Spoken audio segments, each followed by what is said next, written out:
Hello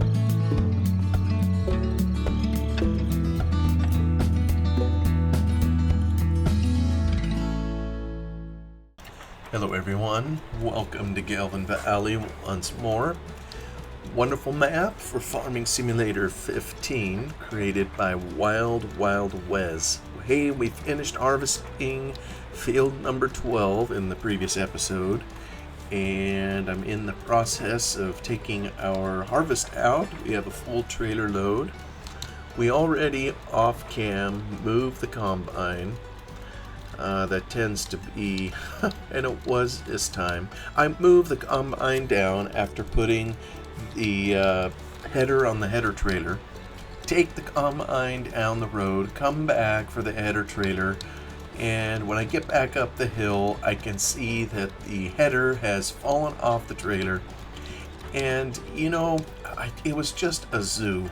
I had to bring the combine back, and it was just a pain in the patoodle. Well, come to find out, and I should have known better, the header trailer for Farm Sim 15 apparently didn't have a locking mechanism, and so it didn't stay on there. And I looked it up, and one of the things I read said even though there was no locking mechanism, it should stay on the trailer as long as you don't drive crazy. Well, it fell off the trailer again, kind of on the way down, created a traffic jam, ended up getting the combine in a ditch. Oh, so lots of problems. So what I ended up doing is I went and hunted for another mod, and I figured out the mystery of how the Touringer name is showing up. Turns out that is a name for the header trailer that I was using. Must be a German product. Anywho, we are, I got that all off cam and have it down there in the field. It looks identical to the one we were already using, which is fine. So probably cost a little bit of money, but oh well. Okay, well, I mentioned in the previous episode that I had done some modding work, and I finally have a full trailer load of canola, and I want to see if this works. So what should happen here, it covers everything up. So when I start to empty the trailer, what we'll see is a black plane rising out of the bottom of this. Right now we kind of see, almost looks like wood chips or something down there. Probably should show the material handling, a conveyor or something, but instead it shows us all this grimble down here. But what we'll see is a black plane rising up, actually not totally black. It'll look just like what we have here in our trailer, the canola, and we'll see it raise up, and I think it'll go long enough that we'll see it burp out kind of over the top of the bars here. So let's see if it's working or if this is going to make a liar out of me. So we'll just start. There's the plane coming up, and it's filling up there, and then there's a limit as to how far up it's going to go. And then what we'll see, and I think you see it already, is it'll slowly start to recede. You can see it slowly disappearing through the bars, just like it would in real life, as the augers or material handling equipment down below in the pit, carry all the stuff away. So right now it's over the top of these bars, but given enough time, it will recede all the way down below to where it was and be just like how we came in here. Now, if we came in here right now with a load of wheat, what the script is supposed to do is it would take this plane and immediately jam it down to the bottom, and what we would see is a wheat plane arising out of the bottom. So it isn't perfect, but the idea is to swap between the various commodities that we dump in here, and you'll see whatever you're dumping in canola in this case. That's the kind of plane that you'll see rising out of the pit. Just to add a little teeny bit more realism, if you will. So, alright, our trailer is empty now, and I'm tempted to start harvest, but thought it would take a minute or two also just to show the modding behind this. So I'm gonna save this. I'll be right back and we'll look at the editor and the script. Okay, we have the Gelvin Valley map open in the editor here. And here we're exactly where we just were in game. We just drove a trailer through here, truck trailer. We dumped some product in here and we watched the plane come out. The plane that is canola plane. So let me just see, there's a big old trigger here, so you know that's what's going to be happening, and it's called a tip trigger. You'll see in these old games, the specific script was activated from the map itself in the on create field, so tip trigger. So tip trigger is of interest because it has the code that we're going to need to rely on that moves that little plane in there. So, but I want to open it up. Here's the planes, actually. I could have put it in here, but I opted not to. But the script is here and all the pieces, to run it. So really the moving planes, the one that we just saw was canola. So it's here. Maybe as soon as there we go, I'll just show you. And there it is. Here's that particular plane. I'll send it back down, and I kind of talked in game. If it was wheat, it would bring up this one, and I'll show that to you. So, and as you see, it isn't the dark one. And then, of course, if it was corn, it would bring up the maize plane, and it would have the appearance of corn, the yellow. So what we have here is 4 different planes that are supposed to appear at the proper time, and we have the details in here as to what is dumped in here. So, wheat, barley, rape, and then maize. And I also have it for multi-fruit, where you can show different ones. But for this one here, it's just the 4 planes. That's all we need. There isn't any multi-fruit going on. So the script, what it's looking for is a moving index. So maybe what I'll show here real quick, this is the tip trigger script, and this was created by the Giants, and this is where I say they have some code. Oh, I hear some coyotes outside my window. Huh. I don't know if that comes through on the recording, but anyway, sounds like a bunch of kids playing out there.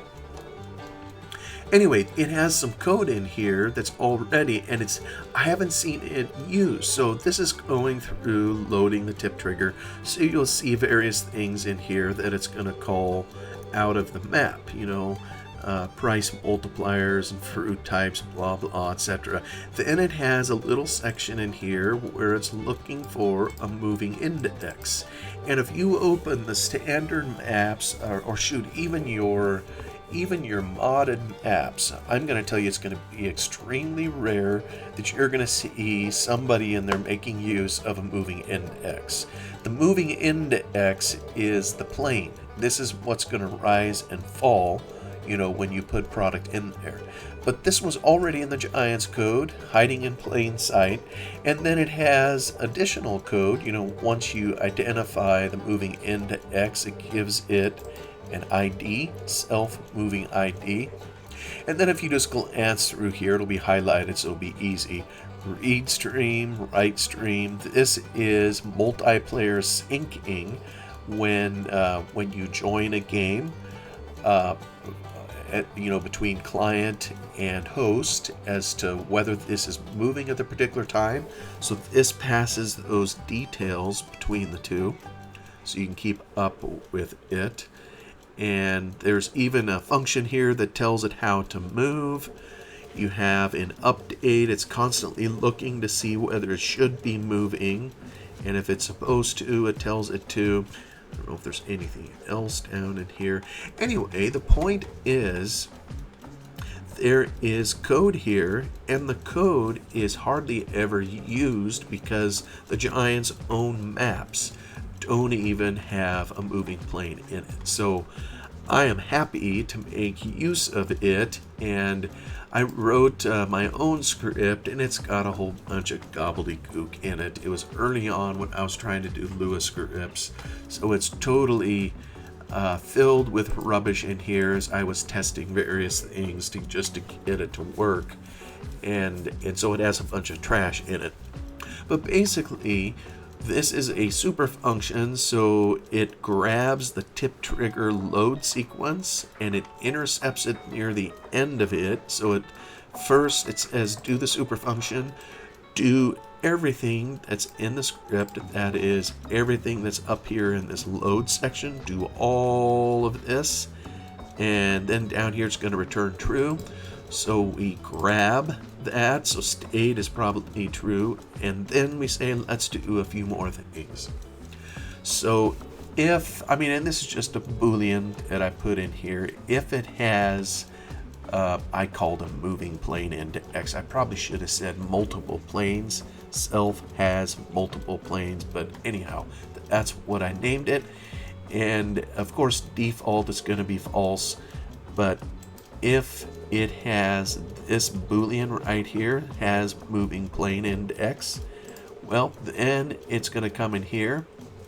If it's true, then it does the code in here. What it's going to do is it's going to set up a plane index where it records all the moving planes that we have. So over here, we tell it some details as to where the moving index is and the moving plane indices. Now the intent is that here this would be in the order that the fruit types appear up here. So the barley plane or the wheat plane is going to be at 4, 0. And where is 4, 0? Well, what the code is going to do is it's going to go back to the parent, parent here in the scenic graph, which is unload pit, because grain station trigger is under it, and then it's going to look for the moving plane index 4, 0. So it always starts at 0.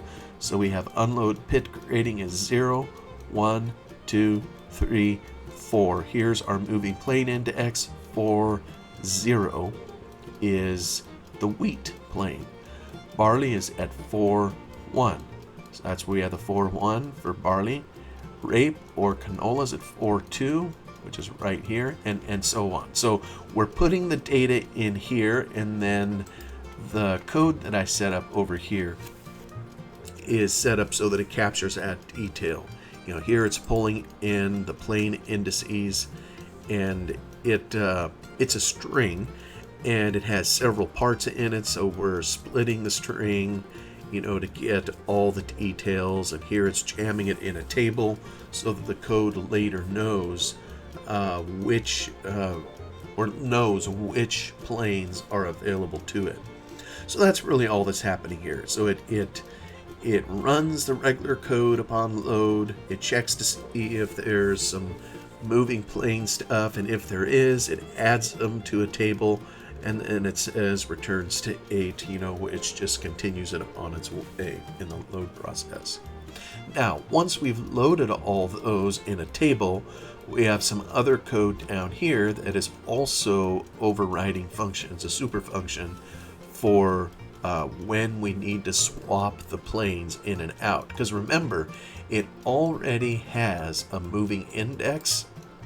So when we put this in here, this moving index, the default plane is going to be 4, 0 or the wheat plane. So the code already has the wheat plane in mind, and if we didn't feed it any other details, that is what it would use, that's what it would move around.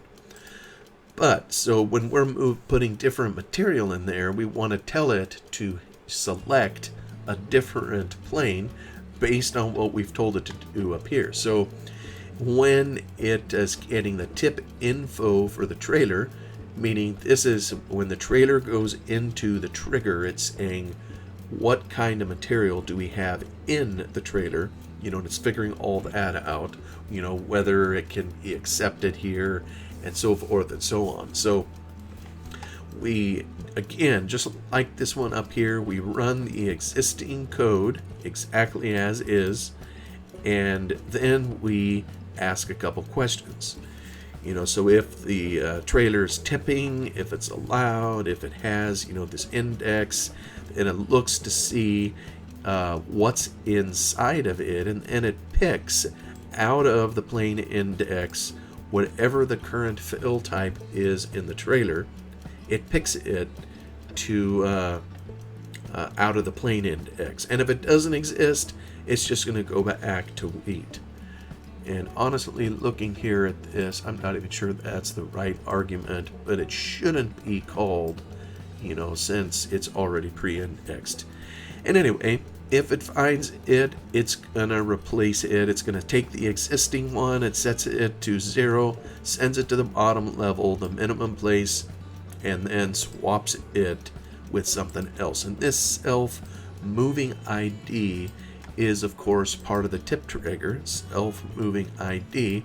So once we put it in here, then it's going to go with all the regular tip trigger coding that the Giants have already done. So I don't know. It was early on a script that I made because I wanted to try to have different planes available in there. So I don't know. You can tell me what you think, if that's too much hoopla over nothing or what, but I had a lot of fun putting it in there. It took longer than I would care to admit, but the first detail was mainly finding the silly thing so I could get it into the map. So yeah, fortunately, when you do it some time ago and you have a system for getting it in here, it's not too hard to duplicate and put it in another map. So was pretty simple to install. Oh, yeah, I guess one other thing maybe I'll mention is the script. Of course, if it's just sitting here high and dry, that isn't going to help anybody. So in when we install a script, I'll maybe just comment on this. It usually goes, this is Gelvin Valley's Wild Wes. This is a mod description XML file for the map, and typically there is a section in here when there are modded scripts that are put in called extra source files. So I don't know that there's necessarily a particular order.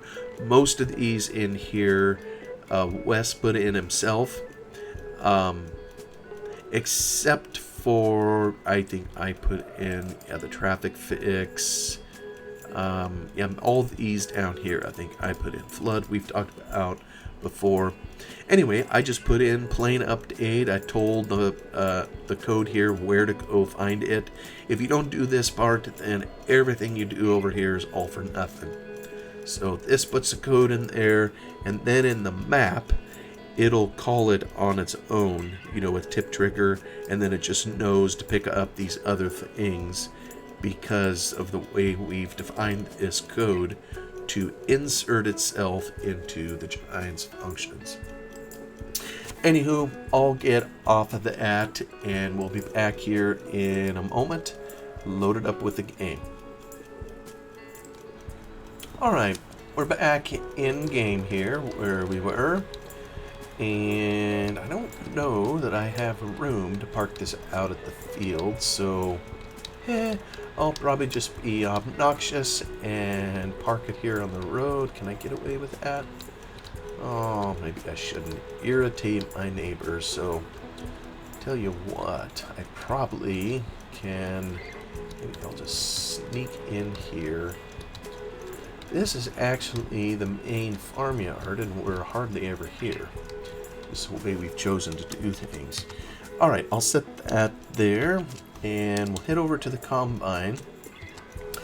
And I gotta say, I had a dickens of a time getting it in here. We don't have crop smashing available, but you'll notice, as I back up, this header is wider than the entrance, so I had to bring the trailer or the header in somehow. And like I mentioned earlier, I was having a terrible time with the trailer. I basically had to push the header in with the combine because I couldn't keep it on the header trailer. But I believe I have that fixed now. So let me just get this going. And of course we're outside of the gate. It didn't even open for us, which is kind of silly until after the fact. So anyway, I'm trying to learn, and kind of as I mentioned at the beginning of the video, I went and found a separate mod, one that has a locking script apparently for the header while it's on the header trailer. So I am hopeful that the next time I have to haul the header trailer around, that it will behave itself and stay on there, even if I drive a little erratically. Hey now. This silly thing. Yeah, this is probably see. This is an experiment we're probably only going to be trying once. I have a feeling in the future I'm going to stick with my good old little combine, because I just don't have these kind of problems. I mean, this is just wiggling me all over as I try to get the harvest in here. Still, I do like the look of a red combine for harvest ambiance. But it's not all about looks, is it? Alright, let's see if I can do this corner. And I recall too that there were lots of troubles with the locking script trailers back in the day, and I'm not sure why. I've never really worked all that much on a locking script. I just remember they were problematic. They would work sometimes, they didn't work other times, and I think what part of it is the multiplayer syncing.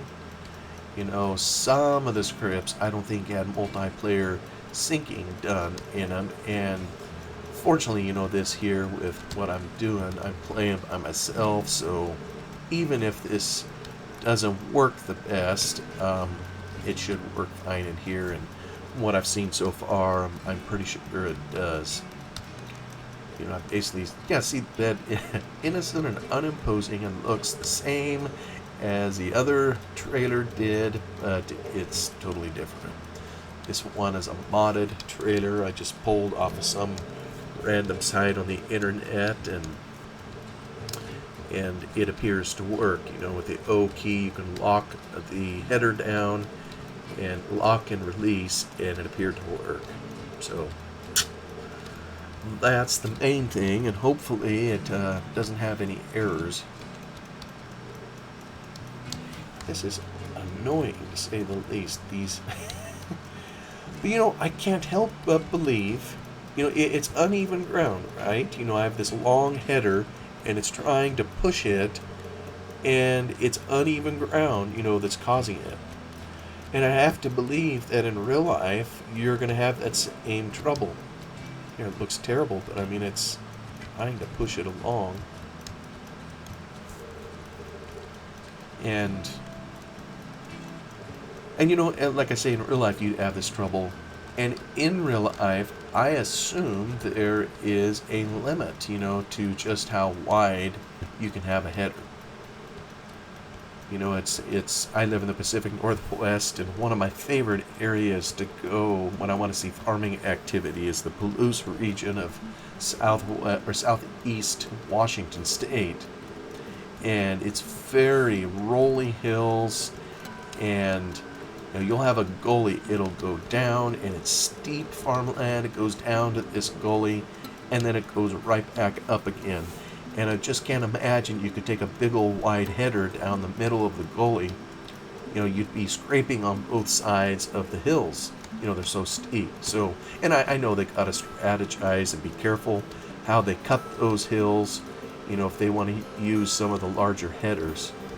But all I'm saying is I'm sure that there's a limit at some point. And, you know, if you're a lucky farmer to have perfectly flat land, you know, and it's, you know, we've all maybe seen the 100-foot wide header or whatever. I don't know how wide they get. There's some insanely wide headers. You know, they can keep building bigger machines with more and more capacity. But yeah, there's got to be a limit somewhere. And I think we have found it for these.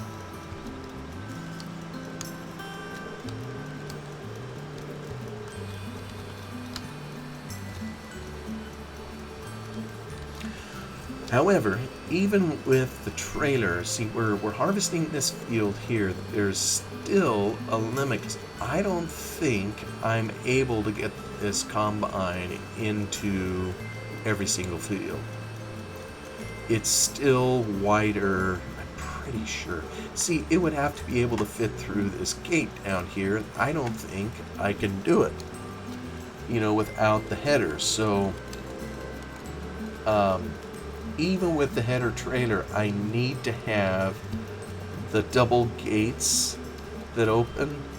And here, I'll just do an experiment and see if I can. Because if I can, well, then that means I'm mistaken. Yeah, you would never do that at full throttle.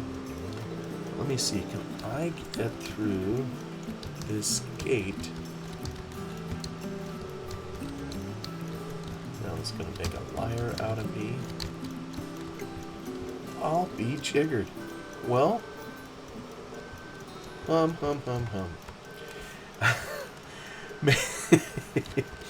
Maybe I can, and oh goodness.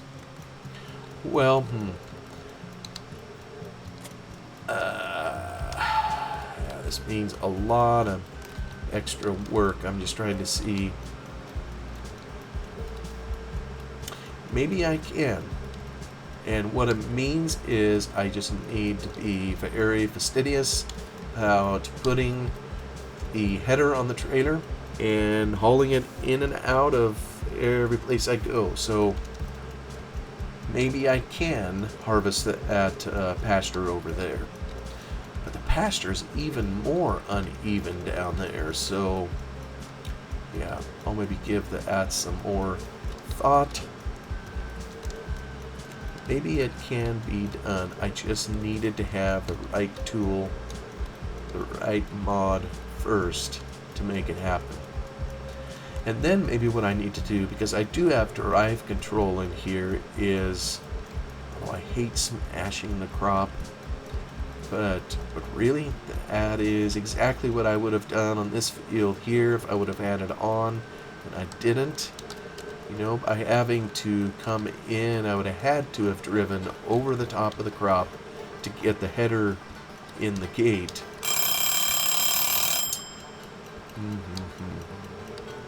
I guess for the moment I can leave crop destruction off. You know, I wouldn't mind having it on, so... Oh, yes, right there. I should be smashing the stuffing out of all the crop, and I'm not. So let me get this off. Don't know why I have that. Huh, I guess I will end up getting a load. What is going on over here? Oh, look at that. I got another little modding edit I need to do. Although this would have been on Wes's too. I need to raise the ground right here because there's... No, maybe what that is a spring. Yeah, we'll call that a spring. It's supposed to be there. Otherwise, we could fix that by just raising the ground just a little.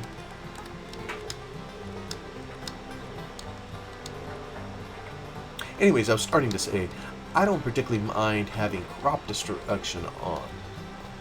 Where I find it objectionable is when I'm using horseplay or hired help to come, bring the trailer in.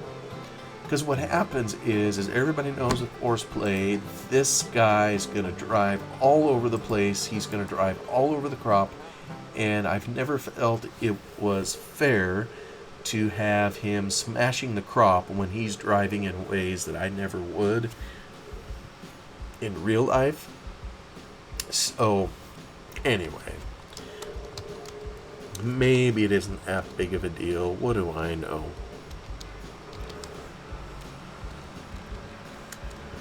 Alright, we're back in the crop, and I think I heard the bell go, so we are almost done with our little field here.